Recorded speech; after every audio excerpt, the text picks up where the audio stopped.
Hi guys, ഇന്ന് നമ്മൾ ചക്കക്കുരു കൊണ്ടുള്ള ഒരു വിഭവമാണ് ഉണ്ടാക്കുന്നത്. ചക്കപ്പഴത്തിനേക്കാൾ ഏറെ പോഷകാംശമുള്ള ചക്കക്കുരു നമ്മുടെ കണ്ണിനും ചർമ്മത്തിനും മുടിക്കും ഏറെ ഗുണകരമാണ് ചക്കക്കുരു.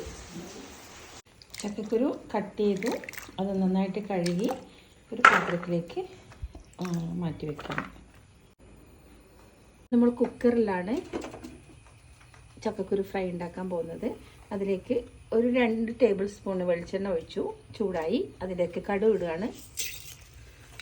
കടുക് നന്നായിട്ട് പൊട്ടി നമ്മൾ അതിലേക്ക് കറിവേപ്പില, വറ്റൽമുളക്, ചെറിയ തേങ്ങ ഇവയെല്ലാം ഇട്ടു. ഇനി ആവശ്യത്തിന് ഉപ്പ്, 1 സ്പൂണ് മഞ്ഞൾപ്പൊടി, ഒരു 1/2 സ്പൂൺ മതി, 1/2 സ്പൂൺ മഞ്ഞൾപ്പൊടി,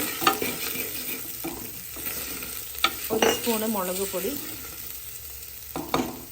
കാശ്മീരി ചില്ലിയാവും നല്ലത്, പിന്നെ 1 സ്പൂണ് മല്ലിപ്പൊടി, ഒരൽപ്പം ജീരകപ്പൊടിയും കൂടി ഇട്ടാൽ നന്നായിരിക്കും. ഇനി നമുക്ക് അതിലേക്ക് ചക്കക്കുരു കൂടി ഇട്ട് കൊടുക്കാം.